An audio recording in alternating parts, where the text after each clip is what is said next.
Wakil Presiden Gibran Rakabuming Raka tolak meminta maaf dan mundur dari jabatannya sebagai Wakil Presiden Republik Indonesia.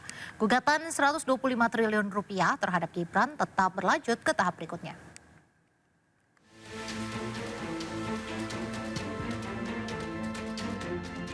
Mediasi gugatan perdata 125 triliun rupiah yang diajukan Subhan Palal terhadap Wakil Presiden Gibran Rakabuming Raka menemui jalan buntu.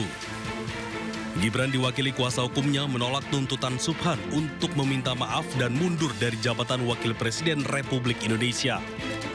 Saya menyarankan dua. Di dua persyaratan itu, satu minta maaf, kedua mundur dari jabatannya masing-masing. Tapi itu nggak bisa dipenuhi, itu aja. Dua-duanya tidak mau, Pak? Ya dua-duanya tidak memenuhi persyaratan apa yang saya minta. Minta maaf. Sebelumnya Subhan menggugat Wakil Presiden Gibran Rakabuming Raka dan KPU karena dinilai melakukan perbuatan melawan hukum karena ada sejumlah syarat calon Wakil Presiden yang tidak terpenuhi. Penggugat pun meminta majelis hakim mengadili dan menuntut Gibran membayar ganti rugi 125 triliun rupiah ke negara. Tim Liputan iNews melaporkan. Informasi olahraga pemirsa, buntut penolakan visa atlet Israel untuk ikut serta dalam kejuaraan dunia gimnastik artistik di Jakarta memasuki babak baru. Federasi Olahraga Internasional IOC memutuskan untuk melarang seluruh pertandingan internasional yang diatur IOC digelar di Indonesia termasuk Olimpiade.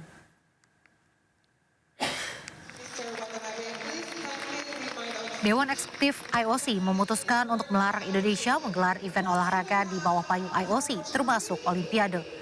Keputusan ini diterapkan hingga pemerintah Indonesia dapat menjamin seluruh atlet terlepas kewarganegaraan mereka bisa tampil di event olahraga.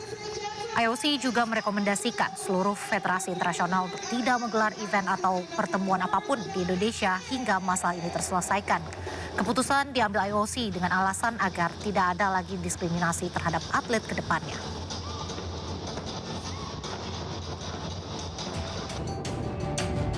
Menanggapi keputusan IOC, Menpora Erick Thohir menegaskan pemerintah Indonesia berpegang pada prinsip untuk menjaga keamanan, ketertiban umum, dan kepentingan publik dalam setiap penyelenggaraan event internasional. Erick juga menegaskan langkah tersebut dilandasi ketentuan konstitusi yang berlaku, di mana Indonesia tidak memiliki hubungan diplomatik dengan Israel. Menpora juga memahami keputusan tersebut membawa konsekuensi, di mana Indonesia tidak dapat menjadi tuan rumah kejuaraan di bawah payung Olimpiade selama tidak dapat menerima kehadiran Israel. Menyikapi hal tersebut, Menpora menegaskan pemerintah Indonesia tetap berkomitmen mempersiapkan blueprint pembangunan olahraga nasional dan berperan aktif di berbagai ajang olahraga internasional. Pemerintah membuka peluang untuk memasukkan proyek mobil nasional masuk dalam proyek strategis nasional atau PSN. Menurut Menteri Sekretaris Negara Prasetyo Hadi, saat ini pemerintah tengah mempersiapkan rencana tersebut usai disinggung Presiden Prabowo dalam sidang Kabinet Paripurna beberapa waktu lalu. Menurut Prasetyo Hadi, pembuatan mobil dalam negeri merupakan cita-cita bangsa. Pemerintah meminta masyarakat untuk turut mendoakan agar Indonesia dapat memproduksi mobil sendiri. Meski demikian, Prasetyo Hadi masih enggan mengungkapkan pihak terkait yang akan bertanggung jawab untuk membuat mobil nasional.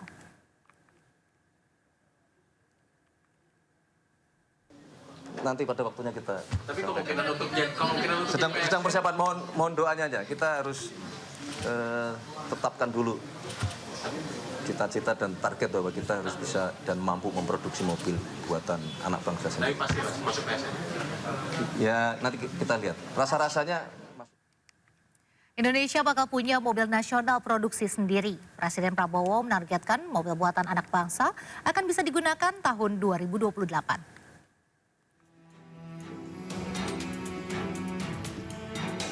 Setelah memiliki mobil Jeep buatan sendiri, Presiden Prabowo berencana akan membuat mobil dalam negeri.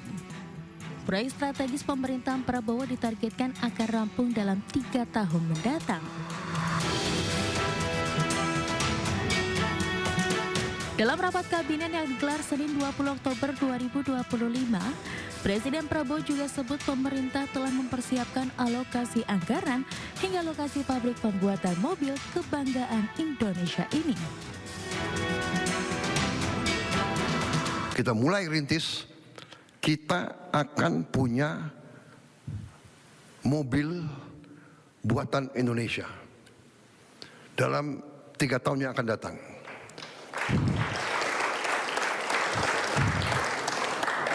Saya sudah alokasi dana, sudah kita siapkan lahan untuk pabrik-pabriknya, sedang bekerja sekarang tim. Kita sudah menghasilkan Jeep buatan Indonesia.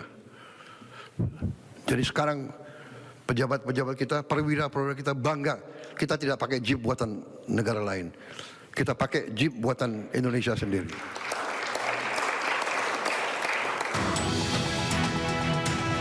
Saat ini Presiden Prabowo menggunakan mobil maung Garuda Limousine dalam menjalankan kegiatan sehari-hari. Para perwira TNI dan pejabat juga menggunakan maung untuk kendaraan dinas mereka.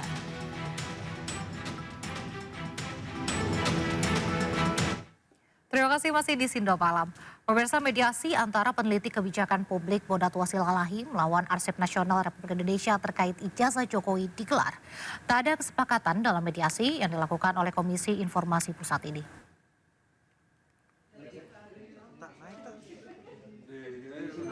Sidang mediasi sengketa informasi publik tentang ijazah Jokowi berakhir deadlock atau tanpa kesepakatan. Mediasi ini dihadiri langsung oleh termohon Bonat Wasilalahi dan pemohon pihak Arsip Nasional RI. Bonatua menjelaskan bahwa yang menjadi objek sengketa bukanlah sosok orangnya, melainkan ijazah Jokowi. Ia menilai dokumen ijazah Jokowi seharusnya menjadi arsip publik dan disimpan oleh Arsip Nasional. Dipermasalahkan bukanlah tindak pidana, bukanlah orangnya, tapi ijazahnya. Dan itu lebih tepatnya memang di Komisi Informasi. Jadi salah satu tujuan saya adalah meminta ijazah arsip dari Bapak Presiden Republik Indonesia ke-7, kebanggaan kita ya. Sehingga semua bangsa bisa melihat ijazah itu. Sidang sengketa ini mempermasalahkan dokumen ijazah Joko Widodo yang menurut Bonatua harus disimpan oleh Arsip Nasional.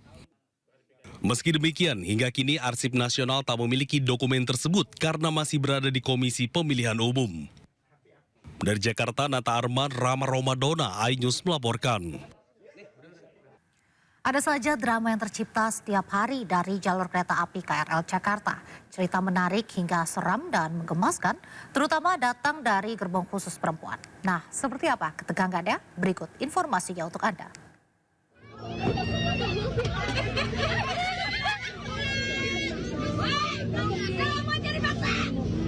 Suara rintihan dan teriakan penumpang perempuan menggema dari gerbong pink di stasiun Tanah Abang, Jakarta hari itu. Aksi saling sikut dan saling dorong dalam gerbong khusus perempuan berbuah kisruh di jam sibuk. Desak-desakan membuat sejumlah penumpang yang berdiri di mulut pintu gerbong terjatuh. Tak heran bila situasi ini membuat perempuan itu sendiri menjuluki gerbong sadis pada gerbong KRL khusus wanita. Usut punya usut, huru-hara dalam gerbong perempuan yang kerap terjadi dipicu dari sejumlah hal. Selain emosi yang tak terkendali, kepadatan penumpang di dalamnya juga turut menjadi pemicu. Dalam satu hari, 600.000 lebih penumpang perempuan menaiki KRL komuter lain di Jakarta. Gerbong yang seharusnya hanya menampung 150 penumpang harus dijejali 279 orang agar semua terangkut. Bisa dibayangkan suasana di dalam gerbong di waktu jam sibuk. Ditambah lagi barang-barang bawaan tiap penumpang yang ikut ambil tempat di dalamnya. Suasana pengap, terhimpit hingga terjepit membuat keringat mengucur deras, namun ternyata membuat kering kesabaran ibu-ibu yang ada di dalamnya. Gerbong pink seharusnya menjadi tempat teraman, namun faktanya bisa berubah menjadi arena adu kuat sister-sister di pagi dan sore hari. Ya, kuat di fisik untuk berhimpitan dan juga harus kuat sabarnya saat situasi tidak terkendali. Tim Liputan iNews melaporkan.